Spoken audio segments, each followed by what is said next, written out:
अभी तक हमने पॉलिनोमियल्स चैप्टर में ये देख लिया कि पॉलिनोमियल्स क्या होते हैं और फिर जीरोज ऑफ द पॉलिनोमियल क्या हैं, या फिर value of a polynomial at certain value of x या फिर सर्टेन वैल्यू ऑफ वेरिएबल, वो हमने अब तक हमने डिस्कस कर लिया, समझ भी लिया है। ठीक है, जिन लोगों ने काम नहीं कर रखा है, तो आपने नहीं कर रखा है, कंप्लीट कर लेना। बहुत सिंपल से एक्सरसाइज है वो, होमवर्क कर रखा है, फर्स्ट एक्सरसाइज करने के लिए दिया था नहीं, आप लोगों ने कर रखा है। जिन लोगों ने नहीं कर रखा है कर लेना, कल फर्स्ट एक्सरसाइज और सेकंड एक्सरसाइज दोनों चेक करूंगा मैं। ठीक है, नाउ अभी हम लोग ये देखने वाले हैं क्या, relationship between zeros and coefficient of polynomial. अच्छा, इसको कल भी हमने थोड़ा डिस्कस किया था, आज दोबारा इसी को डिस्कस करेंगे।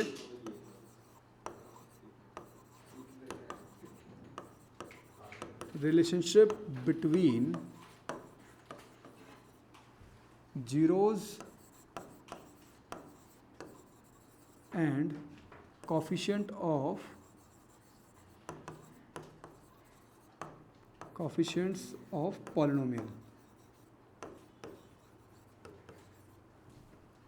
चैप्टर कौन सा है अपना, पॉलिनोमियल। ठीक है, सो हम कोई एक क्वाड्रेटिक इक्वेशन लेते हैं। हमने अच्छा लीनियर इक्वेशन का तो हमने देख लिया है ना, लीनियर इक्वेशन में नंबर ऑफ जीरोस कितने होते हैं,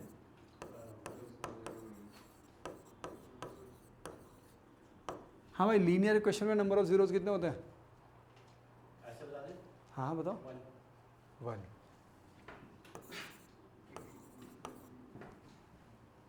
याद आ रहा है, ठीक है।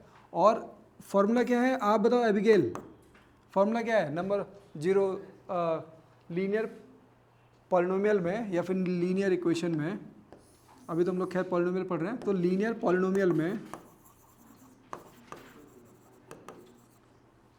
जीरो कैसे फाइंड करते हैं, क्या फॉर्मूला है, माइनस बी अपॉन ए।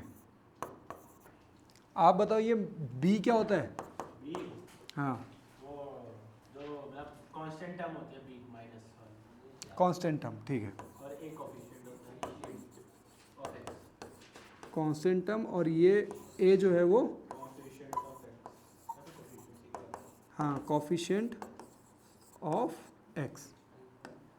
चलो ठीक है, तो ये जो लीनियर पॉलिनोमियल का था ये तो आप लोगों को याद आ गया, कल बताया था मैंने।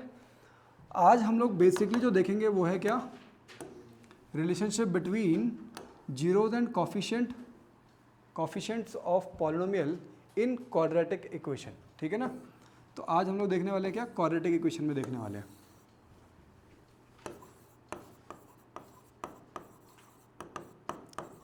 क्वाड्रेटिक इक्वेशन,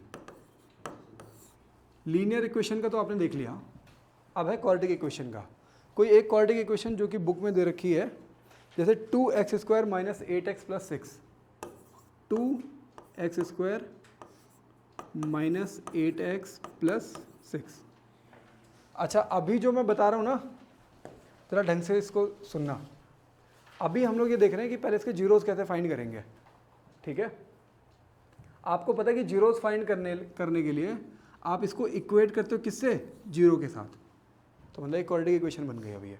ठीक है, तो क्वाड्रेटिक इक्वेशन के सबसे पहले हम लोग जीरोस फाइंड कर रहे हैं अभी, और इसको फाइंड करने के लिए हमारा मेथड क्या है, using splitting the middle term method या फिर middle term splitting method, middle term splitting method.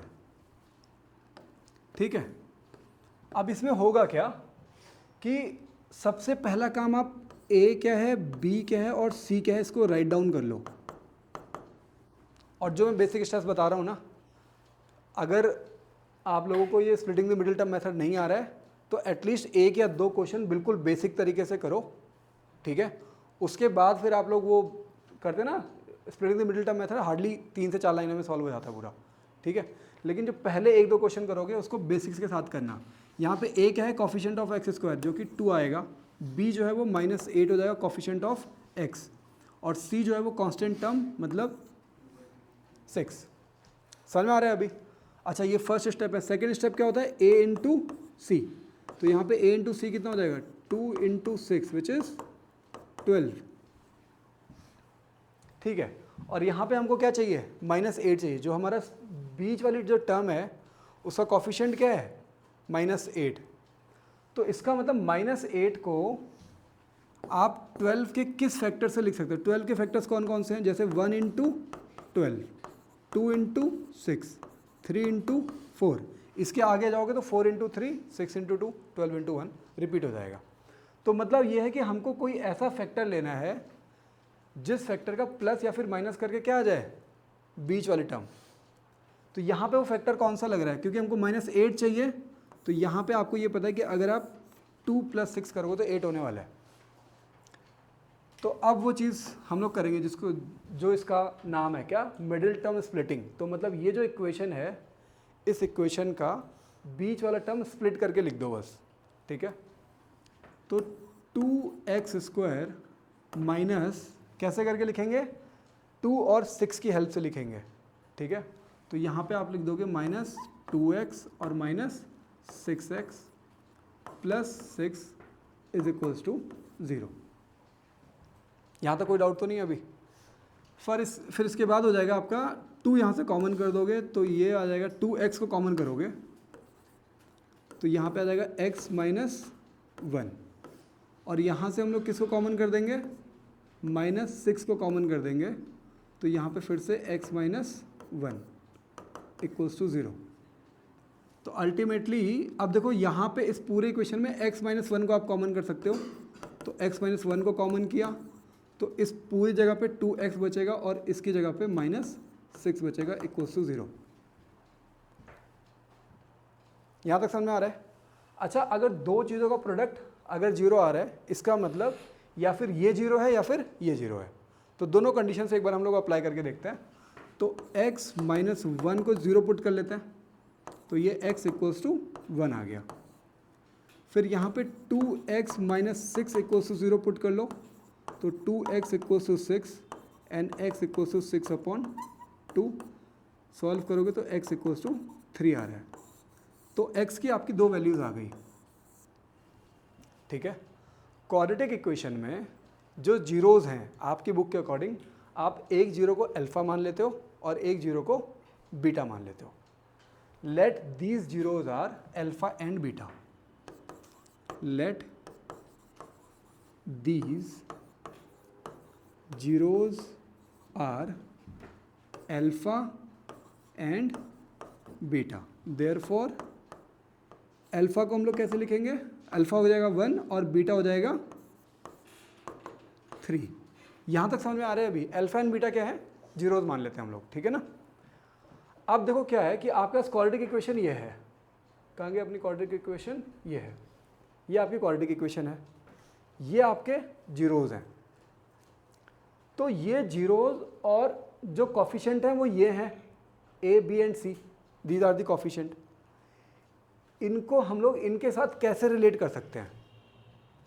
समझ में आ रहा है अभी? तो देखो क्या रिलेशन हम लोग इस्टेब्लिश कर सकते हैं। हम लोग लिखते हैं सबसे पहले सम ऑफ जीरोज़ लिखते हैं ज़रा। सम ऑफ जीरोज़ पहला रिलेशन इस्टेब्लिश करने की कोशिश कर रहे हैं हम लोग। किसमें? जीरोज़ में और कॉफिशिएंट्स में। ये कॉफिशिएंट्स हो गए और ये जीरोज़ हो गए। तो अगर हम लोग अल्फ़ा प्लस बीटा करेंगे, अल्फ़ा प्लस बीटा, तो क्या आने वाला है? अल्फ़ा क्या है हमारा? 1 और प्लस 3 कितना आ रहा है? 4 आ रहा है ना। ये यहाँ पे किस तरीके से 4 आ सकता है? मतलब इनको हम लोग कैसे यूज़ करें कि 4 आ जाए? 6 - 2। चलो ठीक है, एक तो ये हो गया। क्या बोलोगे फिर आप उसको? अच्छा ठीक है, जो अभी आप करना चाह रहे हो 6 - 2 तो 4 आएगा, लेकिन वो पर्टिकुलरली सिर्फ इसी के लिए वैलिड हो पाएगा। अगर हम लोग 3-4 और करके रखेंगे ना तो उसमें जो रिलेशनशिप इस्टेब्लिश होगा वो ये होगा कि अगर आप -b को पुट करो और अपॉन में a लिख दो तो -b अगर आप करते हो तो यहाँ पे -b कितना हो जाएगा? -b की वैल्यू कितनी है? 8 और अपॉन में करोगे 2 तो माइनस माइनस प्लस और 8/2 कितना आ जाएगा? 4 आ जाएगा, और यहाँ पे भी तुम्हारा कितना आ रहा है 4 आ रहा है। इसका मतलब अगर आप सम ऑफ जीरोस करोगे तो वो क्या आएगा -b/a। जो आपने बताया c-a वो पर्टिकुलरली सिर्फ इसी में हो पाएगा। अगर आप 3-4 इक्वेशंस को ले लोगे या 4-5 इक्वेशंस को करके देखोगे तो वहाँ पे क्या चीज़ फिक्स होगी जो सबके लिए वैलिड होगी, वो ये कि sum of zeros is what, sum of zeros is -b/a। समझ में आ रहा है अभी? ठीक है, तो इसको हम लोग हाईलाइट कर लेते हैं ये, ठीक है। अच्छा, दूसरी चीज़ ये पता होना चाहिए कि भाई a क्या है, b क्या है और c क्या है। a क्या था इसमें, coefficient of x square, coefficient of x square. b क्या है, सॉरी आप बताओ b क्या है, कोफिशिएंट ऑफ x, और c क्या है, कांस्टेंट टर्म, कांस्टेंट टर्म। अच्छा, अभी तक किसी को कोई डाउट तो नहीं, यहां तक समझ में आ गया कि सम ऑफ जीरोस क्या होता है -b/a। अच्छा, दूसरा रिलेशन क्या एस्टैब्लिश कर सकते हैं हम लोग कि अगर हम लोग दूसरा रिलेशन कि प्रोडक्ट ऑफ जीरोस कर दें, क्या कर दें, प्रोडक्ट ऑफ जीरोस। तो प्रोडक्ट ऑफ जीरोस इसका मतलब अल्फा इंटू बीटा, तो alpha into beta, alpha into beta इसका मतलब 1 इंटू 3, 1 इंटू 3, 1 इंटू 3 क्या आएगा 3 आ जाएगा। और यहाँ पे जो हमारे पास ए बी सी, इसमें से क्या रिलेशन देख सकते हैं हम लोग, तो c/a जो है वो भी हमारा 3 आ रहा है। तो यहाँ पे हम लोग लिख सकते हैं c कितना है हमारा 6/2, तो 6/2 भी तुम्हारा 3 के इक्वल आ जाएगा। इसका मतलब ये हो गया c/a। तो ये जो रिलेशन है प्रोडक्ट और सम वाला जो रिलेशन है, इसको आपको ध्यान रखना है। ये दो चीज़ें कि sum of zeros quadratic equation के लिए सम ऑफ जीरोस जो होता है वो किसके -b/a के इक्वल है, और जो प्रोडक्ट ऑफ जीरोस है वो c/a के इक्वल है। समझ में आ रहा है अभी? इसमें कोई डाउट तो नहीं है? ठीक है, तो अच्छा अब ये आता है, अभी तक की जो समरी है वो ये है कि आपका सम ऑफ जीरोस मतलब alpha plus beta is equals to -b/a, और जो प्रोडक्ट ऑफ जीरोस है, product of zeros alpha into beta वो है c/a। फॉर कैसी इक्वेशंस के लिए, क्वाड्रेटिक इक्वेशन के लिए, ठीक है ना। ये इंपॉर्टेंट हो गया अभी तक। नाउ अब बात ये आती है, अच्छा इस पूरे चैप्टर में है भी यहीं तक है, इतना ही करना था आपको, ठीक है। लेकिन अब ये क्वेश्चंस कैसे कैसे आ सकते हैं वो समझो। होता क्या है कि आपको डायरेक्टली उन्होंने सम ऑफ जीरोस दे दिया।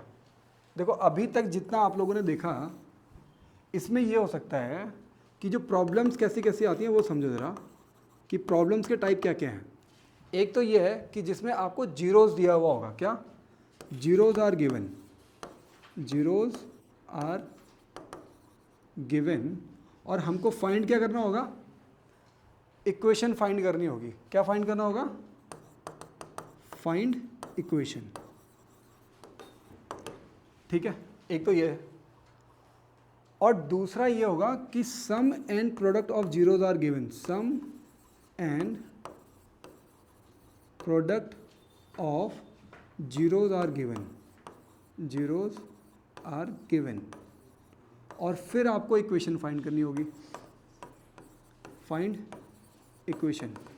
कौन सी इक्वेशन फाइंड करेंगे हम लोग, क्वाड्रेटिक इक्वेशन फाइंड करेंगे। समझ में आ रहा है? अभी मैंने आपको दो प्रॉब्लम्स बताई कि दो टाइप की तो प्रॉब्लम्स आएंगी, ठीक है। जो भी क्वेश्चंस जो ड्राफ्ट होते हैं ना पॉलिनोमियल चैप्टर से, तो कहीं पे आपको जीरोस दे देंगे और क्या फाइंड करने के लिए बोलेंगे, इक्वेशन फाइंड करने के लिए बोलेंगे। दूसरा टाइप ऑफ क्वेश्चन क्या है कि उन्होंने sum of zeros and product of zeros दे दिया है और क्या बोलेंगे कि फाइंड दी इक्वेशन। ये वाले क्वेश्चन बहुत कम ही आते हैं कि उन्होंने इक्वेशन दे दिया और आपको बोला कि जीरोस फाइंड कर दो, कम आते हैं, क्लास 10th में कम आएंगे, ठीक है। बट आपको वो करना आता है। फिर अगर क्वाड्रेटिक इक्वेशन है तो splitting the middle term method लगता है, और वो 9th क्लास में आपने सीखा हुआ है, ठीक है। क्वाड्रेटिक इक्वेशन का जीरोस फाइंड करने के लिए कौन सा मेथड है, splitting the middle term method, जो कि मैंने ऊपर भी करके ही बताया। लेकिन वो कहाँ पढ़ा था आपने, क्लास 9th में पढ़ा था, ठीक है। यहाँ पे पॉलिनोमियल चैप्टर के 2 अलग अलग टाइप्स के जो क्वेश्चन है वो मैंने आपको बता दिए। नाउ अब बात ये आती है कि इन टाइप ऑफ क्वेश्चन को सॉल्व कैसे करेंगे। तो अगर ये है कि जीरोस अगर आपको गिवन है तो आप उससे क्या फाइंड कर दोगे, अगर जीरोस गिवन है तो आप उससे सम एंड प्रोडक्ट फाइंड कर दो, सम एंड प्रोडक्ट फाइंड कर दो। समझ में आ रहा है अभी। उसके बाद एक क्वाड्रेटिक इक्वेशन है X square minus sum of zeros into x plus product of zeros. ये है इक्वेशन। ये इक्वेशन आप लोग ध्यान रखो। अभी समझ में आ गया, डायरेक्ट हो जाएगा क्वेश्चन।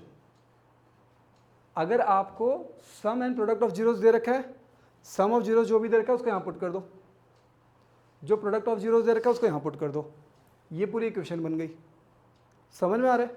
अगर उन्होंने से जीरोस आपको दे रखे हैं तो जीरो से पहले क्या फाइंड करो, सम फाइंड कर लो, प्रोडक्ट फाइंड कर लो, ठीक है, और उसको यहाँ पुट कर दो, ठीक है। या फिर आप इस इक्वेशन को ऐसे भी लिख सकते हो कि x square minus alpha plus beta x plus alpha into beta. अभी भी समझ में आ रहा है, ठीक है। तो जब आपने सम और प्रोडक्ट फाइंड कर लिया उसके ऊपर फिर ये वाला ये अप्लाई कर दो और आपका आंसर आ जाएगा। टफ तो नहीं है, नहीं है, ईजी है, ठीक है। एक दो क्वेश्चंस करते हैं फटाफट। अच्छा, इसके बाद ना आपकी बुक में उन्होंने क्यूबिक वाला भी बता रखा है, ठीक है। क्यूबिक इक्वेशन के लिए बता रखा है, लेकिन उससे क्वेश्चंस आते नहीं हैं, ठीक है।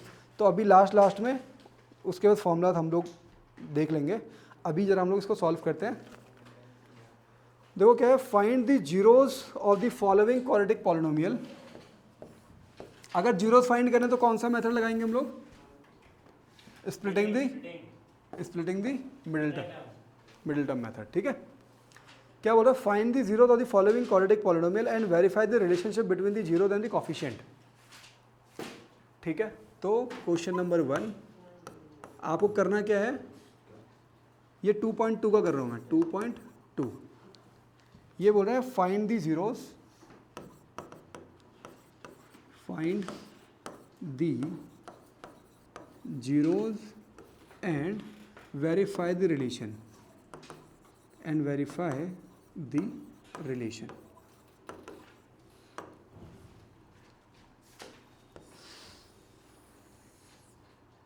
ठीक है। मैंने आपको एक चीज़ बोली है, जिस भी बच्चे को splitting the middle term method नहीं आता ना, वो पहले बिल्कुल बेसिक तरीके से कर लेना, जैसे मैंने बताया है, ABC करके लिख लो, उसके बाद आगे करो, ठीक है। और अभी जो मैं कर रहा हूँ ये वैसे करके बता रहा हूँ जैसे आपकी क्लास 10th की आंसर राइटिंग में होना चाहिए, ठीक है। पहला ही क्वेश्चन जो है वो है X square minus 2x minus 8, x square minus 2x minus 8। हाँ भाई, तो यहाँ पे 1 होगा और यहाँ पे 8 है, तो 8 इंटू 1 8 हो जाएगा। 8 के फैक्टर्स, तो 8 के फैक्टर्स कौन कौन से होते हैं, 1 इंटू 8, फिर 2 इंटू 4, बस फिर 4 इंटू 2 हो जाएगा और रिपीट हो जाएगा। इसका मतलब कौन सा फैक्टर है जिसका प्लस या फिर माइनस करके मिडिल टर्म आ रहा है, तो वो ये वाला फैक्टर है। इसका मतलब आप कैसे लिखोगे उसको, आप लिख दोगे x square minus 4x plus 2x minus 8।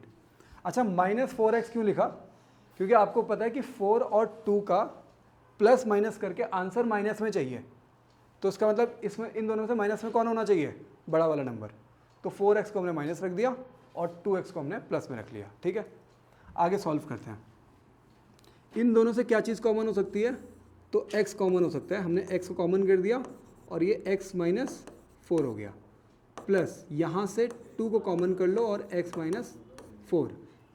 अब देखो x माइनस 4 इन दोनों जगहों पे दिख रहा है, तो x माइनस 4 को कॉमन करो और x प्लस 2, दो फैक्टर्स हमारे पास आ गए, ठीक है। और आपको पता है कि अगर जीरोस फाइंड करना है तो इक्वेट कर दो 0 के साथ।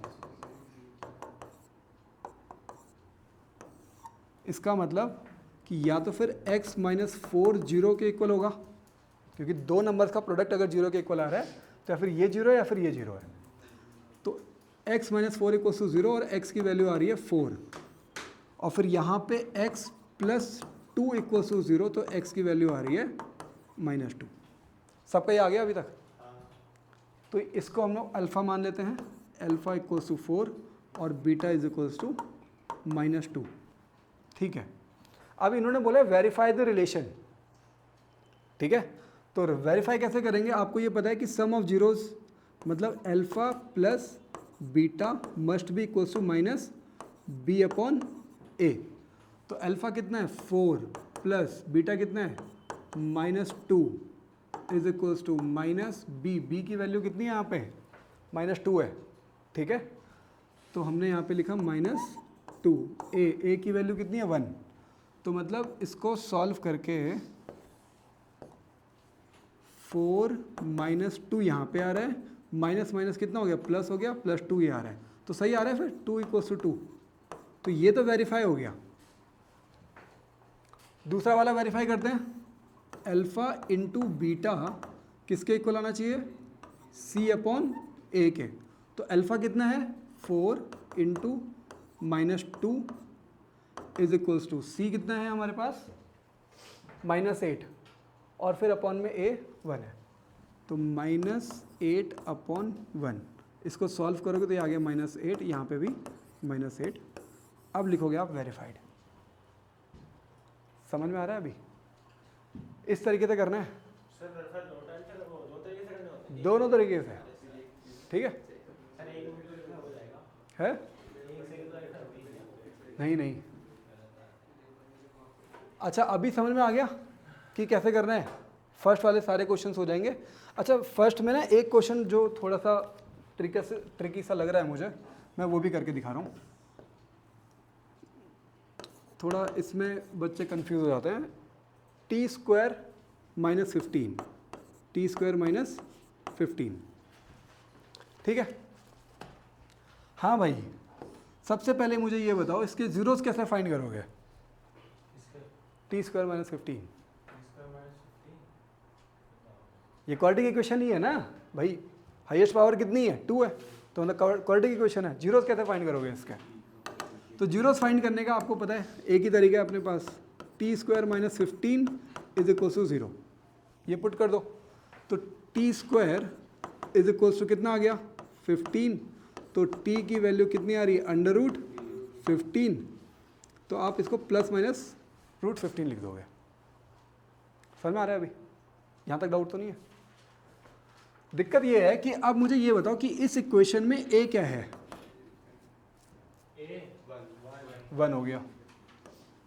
b क्या है?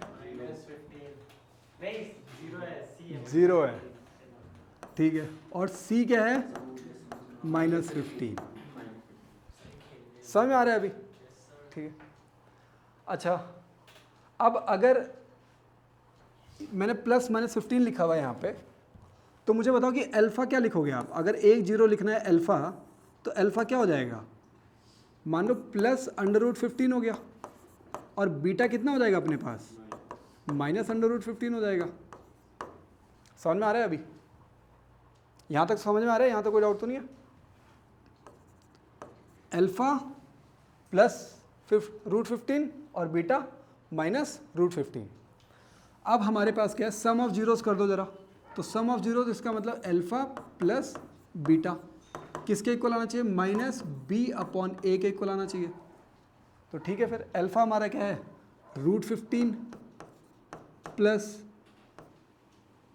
और बीटा कितना है -√15 इक्वल्स टू b की वैल्यू कितनी है 0। 0/1 लिखोगे तो इसका मतलब 0 ही आना है। तो इसको भी सॉल्व करके कितना आ रहा है फिर?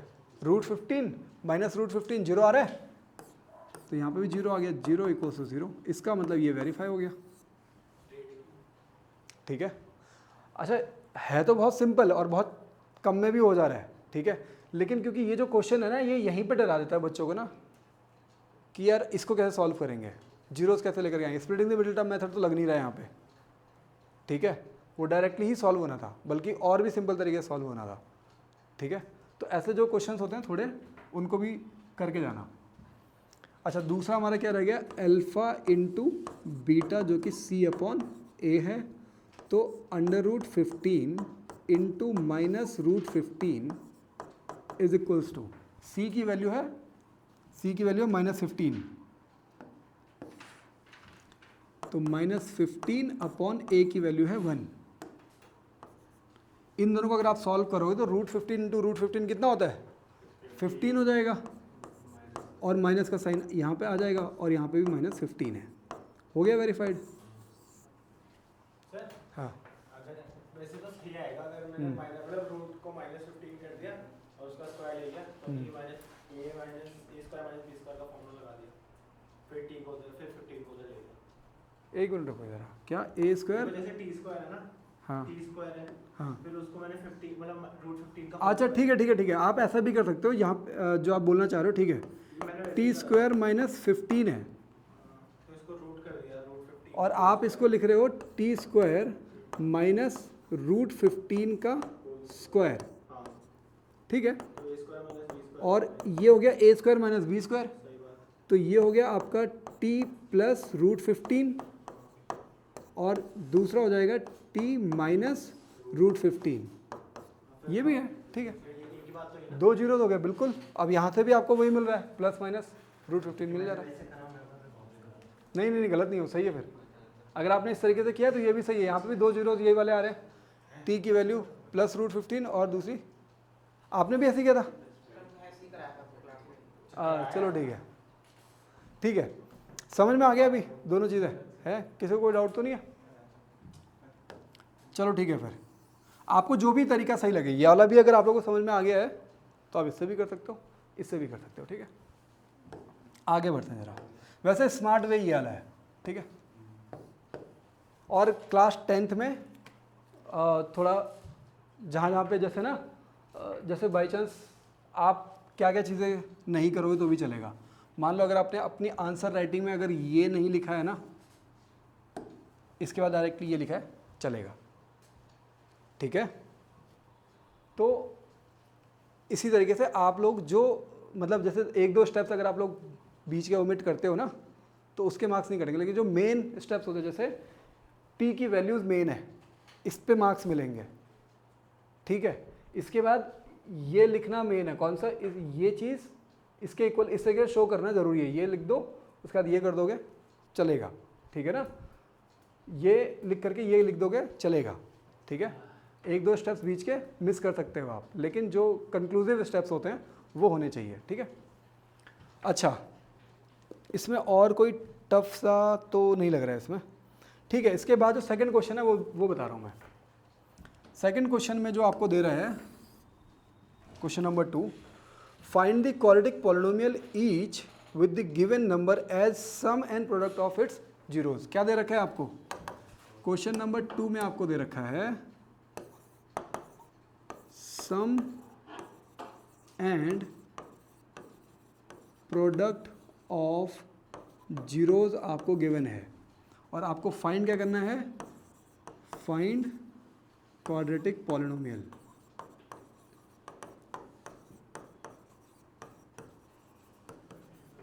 ठीक है, तो सम एंड प्रोडक्ट, पहला क्वेश्चन जो इसका फर्स्ट पार्ट है वो है 1/4 -1, ठीक है। तो आप बताओ क्या चीज़ गिवन है हमको, सम ऑफ जीरोस गिवन है, ठीक है। सम ऑफ जीरोस गिवन है, सम ऑफ जीरोस इसका मतलब अल्फा प्लस बीटा आपको गिवन है कितना, 1/4, और प्रोडक्ट ऑफ जीरोस गिवन है मतलब अल्फा इंटू बीटा गिवन है कितना, -1, और आपको मैंने इक्वेशन क्या बताई है, x² minus alpha plus beta x plus alpha into beta. तो सिंपल ये हो जाएगा हमारा x² minus alpha plus beta कितना है 1/4, तो 1/4x plus alpha into beta कितना है -1। अच्छा एक चीज़ ना, अगर वैसे तो आपको जब भी कोई चीज़ प्लस या फिर माइनस या फिर किसी इक्वेशन में अगर पुट करनी है तो आप स्टार्ट करो कि उसको ब्रैकेट में रखो, उसके बाद ब्रैकेट को ओपन करो। लेकिन अगर कोई नंबर अगर प्लस में होता है ना, चल जाता है एक बार के लिए, ठीक है, कि आप इसको ब्रैकेट में नहीं भी लिखते तो भी आंसर सही आ रहा होता। लेकिन अगर आपका कोई नंबर जैसे माइनस में है ना, ये ये अगर माइनस में है तो मेक श्योर कि आप इसको यहाँ पे पहले ब्रैकेट में रखो, फिर ब्रैकेट को ओपन करो, क्योंकि फिर उसके बाद वो साइन चेंज करेगा। समझ में आ रहा है अभी? तो अल्टीमेटली ये हो जाएगा तुम्हारा x square minus 1/4x minus 1। Further इसको सॉल्व करोगे तो ये हो जाएगा आपका, चलो ठीक है इसको ऐसे करके लिख दो, या फिर 4x square minus X minus 4 whole upon 4। Ultimately वो 0 हो जाएगा। अगर इक्वेशन लिखना होता तब तो आप इसको इक्वल टू 0 करते और ये 4x square minus X minus 4 equal to 0, क्योंकि 4 यहाँ से इससे मल्टीप्लाई, तो ये क्वाड्रेटिक इक्वेशन होती फिर। बट आपको पॉलिनोमियल फाइंड करना है तो आप यहाँ तक भी इसको लिख सकते हो। सर इसको पूरा ब्रैकेट में डाल के बाहर के भी लिखना है के मतलब कि कोई कांस्टेंट जिसको मल्टीप्लाई करके अंदर से वो आ रहा है। हाँ, वैसे ये चीज़ तो होती है, लेकिन पॉलिनोमियल में नहीं लिखोगे, क्वाड्रेटिक इक्वेशन में लिखोगे अगर लिखोगे तो। कोई भी कांस्टेंट नंबर, जैसे अगर बाई चांस मैं इसको पूरे 8 से मल्टीप्लाई करता हूँ, ठीक है, तभी भी क्वाड्रेटिक इक्वेशन बन जाएगी मेरे पास, ठीक है। इधर तो 0 ही रहेगा, लेकिन फिर वही है ना कि आप कॉमन करो और फिर 0 अपॉन कोई भी नंबर लेकर के जाओगे तो फिर 0 हो जाएगा वो, ठीक है। तो अल्टीमेटली यही बनेगा, ठीक है। लेकिन आप इक्वेशन में एक बार क्लिक के लिख सकते हो, लेकिन पॉलिनोमियल में तो ये रहेगा ना। और अगर क्वाड्रेटिक पॉलिनोमियल पूछा और हमें ऐसे इक्वेशन बना दी तो फिर चलता है ना, फिर ज़्यादा तो करें हम नहीं, ठीक है चलेगा वो, ठीक है।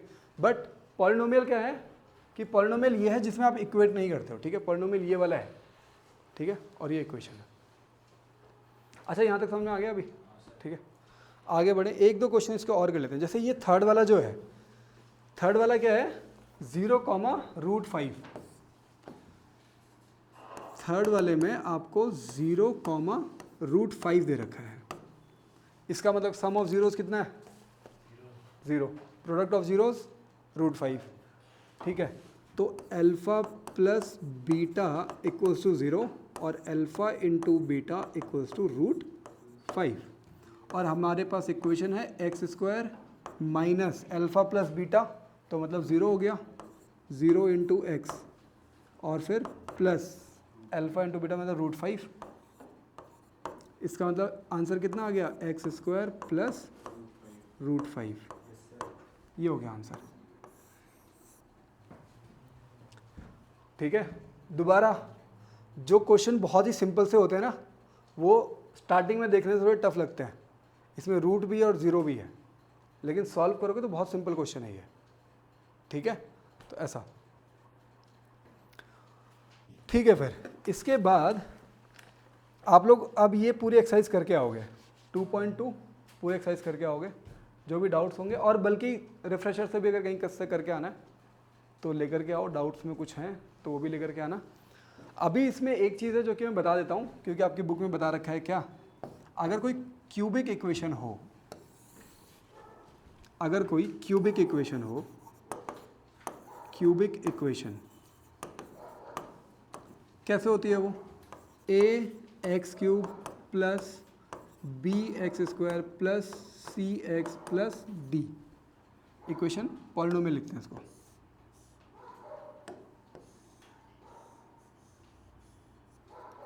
क्यूबिक पॉलिनोमियल, ठीक है। तो इस तरीके से अगर कोई पॉलिनोमियल आपको आपके पास गिवन है क्यूबिक वाला, ठीक है। तो अच्छा, क्यूबिक है तो हाईएस्ट पावर ऑफ वेरिएबल कितने होगा, 3 होगा, तभी क्यूबिक इक्वेशन बनेगी। तो मैक्सिमम नंबर ऑफ जीरोस कितने होंगे, 3 होंगे। तो वो 3 जीरोस हम लोग मान लेते हैं alpha beta and gamma. Maximum number of zeros कौन से हैं, 3 होंगे। ध्यान रखना कि जो भी पॉलिनोमियल है उसमें जितनी हाईएस्ट पावर है उस उतने मैक्सिमम जीरोस हो सकते हैं। ध्यान रखना कि ये मैक्सिमम ही है, ठीक है। ऐसा भी हो सकता है कि आपने कोई पॉलिनोमियल लिखा जिसकी हाईएस्ट पावर 4 है, बट उसका कोई भी जीरो ना हो, वो चलेगा, ठीक है। लेकिन मैक्सिमम अगर होंगे तो कितने होंगे, 4 होंगे, ठीक है। ऐसे क्यूबिक पॉलिनोमियल है तो हो सकता है कि इसका एक भी जीरो ना आए, लेकिन अगर मैक्सिमम होंगे तो कितने होंगे, 3 हो सकते हैं, ठीक है ना। तो हम लोग मैक्सिमम पे लेकर के चलते हैं कि अगर इसके मैक्सिमम होंगे तो कितने होंगे, 3 होंगे। और 3 कौन कौन से ले रहे हैं हम लोग, अल्फा बीटा एंड गामा। ठीक है, 3 जीरोज हमने ले लिया, alpha beta and gamma. Gamma ऐसा लिखता है, हैं? ऐसा क्या होता है गामा? हाँ हाँ, वो ये जो ये वाला बोल रहे हो ना, ये लैम्डा होता है। नहीं ये नहीं, अच्छा, हाँ बनाने में थोड़ा अलग हो सकता है, ऐसे ही बना हुआ है आपकी बुक में। हाँ ठीक है, अभी समझ में आ रहा है अल्फा बीटा एंड गामा। अब अगर आपने इसका प्रोडक्ट कर दिया, प्रोडक्ट ऑफ जीरोज, तो alpha plus beta plus gamma क्या आ जाएगा, ये माइनस बी अपॉन ए। ठीक है, तो माइनस बी अपॉन ए। और अगर आपने ऐसा कर दिया कि two product of two at a time and their sum, तो alpha into beta plus beta into gamma plus gamma into alpha, ये आपको क्या मिलेगा, सी अपॉन है। और अगर आप इनका प्रोडक्ट कर देते हो अल्फा बीटा एंड गामा का, तो ये माइनस डी अपॉन ए। अच्छा, ये सिर्फ डराने के लिए ही था ना, ये पेपर में आएगा। ठीक है, ये पेपर में नहीं है, डरा रहे ना तुमको? नहीं बुक डरा रही थी, मैं तो बस बता दिया। ये सबसे नीचे इसमें लिखा भी हुआ है नोट ना, कि ये एग्जामिनेशन पॉइंट ऑफ व्यू से नहीं है। ठीक है, बट आपके लिए समझने क्या था कि अगर क्यूबिक इक्वेशन है तो हाईएस्ट नंबर ऑफ जीरोज 3 होंगे और उनके रिलेशन से इस तरीके से बनते हैं। ठीक है, तो आगे जब आप हायर क्लासेस में जाओगे तो आपको वहाँ पे अंडरस्टैंड करने में चीज़ों में ज़्यादा कॉम्प्लिकेशन नहीं होंगी। सर तो इसके बेसिस पे नहीं आएगा ना कोई क्वेश्चन? नहीं, इसके बेसिस में कोई भी क्वेश्चन नहीं आएगा। इवन पहले तो बल्कि ये भी था, जो पहले का आपका कोर्स था उसमें ये था कि क्यूबिक इक्वेशन के रूट्स आते थे फाइंड करने के लिए। ठीक है, उसमें वो जो आपने क्लास 9th में किया हुआ है, क्लास 9th में आपने रूट फाइंड किए हुए हैं ना। ठीक है, वो हिट एंड ट्रायल मेथड लगता है जिसमें, याद आ रहा है? क्यूबिक इक्वेशन अगर होता है तो उसके जीरोस फाइंड करने के लिए पहले हम लोग hit and trial method use करते हैं, -1 पुट करते हैं, फिर 1 पुट करते हैं, फिर -2। हाँ, तो जब वो जीरोस आ जाते थे फिर उसके बाद हम लोग उसको डिवाइड करते थे, फिर क्यूबिक क्वाड्रेटिक इक्वेशन आती थी, फिर splitting the middle term method, याद आ रहा है अभी? ठीक है, तो उस तरीके से हम लोग जीरोस फाइंड करते थे और फिर उसका फर्दर ये था। बट ये जो आपका रिलेशन है ना, relation between zeros and the coefficient, उसके बाद का ये था। बट ये आपके एग्जामिनेशन पॉइंट ऑफ व्यू से नहीं है, ये आपके पेपर में नहीं आएगा। मतलब क्यूबिक इक्वेशन आपके पेपर में नहीं आ रही है। ठीक है, क्या क्या आ रहा है, जो जो आ रहा है वो इससे पहले का है पूरा, ये इस लाइन से ऊपर का जितना भी हमने पढ़ा। ठीक है, इसी टाइप के क्वेश्चंस मिलेंगे आपको। क्वाड्रेटिक पॉलिनोमियल है नहीं, उसमें भी नहीं मिला अभी तक तो। ठीक है, क्वेश्चन करा दिए। क्वेश्चन कराया स्कूल में, ये क्या ऐसा नहीं, हमारे स्कूल में तो नहीं कराया। देखो वैसे जैसे बीइंग अ टीचर मेरी रिस्पॉन्सिबिलिटी ये होती है कि भाई जो बुक है उसके अकॉर्डिंग मैं चलूँ। ठीक है, तो मेरा काम था जो जो चीज़ें इन्होंने बता रखी हैं वो चीज़ें मैंने आपको बता दी। ठीक है, लेकिन बुक के ना नीचे में उन्होंने एक नोट लिखा हुआ है, not from the examination point of view. ठीक है, तो आपको पता होना चाहिए बट एग्ज़ाम में नहीं आएगा। और बल्कि इस बार जो अभी जो नई एजुकेशन पॉलिसी आई है ना, उसमें बहुत सारी चीज़ें ऐसी हैं कि बच्चों को पता होनी चाहिए, बट ये चीज़ें पेपर में नहीं आएंगी। तो पता क्यों नहीं चाहिए? अरे मतलब क्योंकि जो आपका जो नॉर्मल लाइफ जो आपका डेवलपमेंट है उसके अपने कुछ पैरामीटर्स हैं। ठीक है, तो उन पैरामीटर्स से आप फिट होने चाहिए, लेकिन जिन चीज़ों पे टेस्ट होगा वो अलग चीज़ें हैं। तो नेशनल एजुकेशन पॉलिसीज़ में कई सारी ऐसी चीज़ें हैं। इवन जो बुक्स है ना, अभी जो नई वाली बुक्स आ रही है ना क्लास 9th वाली, उसमें तो बहुत अच्छे से मेंशन भी है कि ये एक्स्ट्रा करिकुलम के लिए चीज़ें हो जाएंगी और इसके प्रैक्टिकल्स होंगे, स्कूल में जो भी एक्टिविटीज़ होंगी वो सब होंगे, और ये टॉपिक्स हैं जिससे एग्ज़ाम होगा। तो ऐसा, ठीक है, तो उससे होगा क्या कि बच्चों का ना बर्डन कम हो जाएगा, एग्ज़ाम के लिए बर्डन कम हो जाएगा। ठीक है, एक्टिविटीज़ के लिए ज़्यादा हो जाएगा, बच्चों का इंटरेस्ट बढ़ जाएगा और एग्ज़ाम का बर्डन कम हो जाएगा। तो ये था नई एजुकेशन पॉलिसी का मेन जो टारगेट था। अच्छा, तो अभी ये चीज़ें समझ में आ गई यहाँ तक हैं? यहाँ तक आप पूरा एक्सरसाइज कर लोगे? अब हम लोग ज़रा साइंस पढ़ते हैं फिर।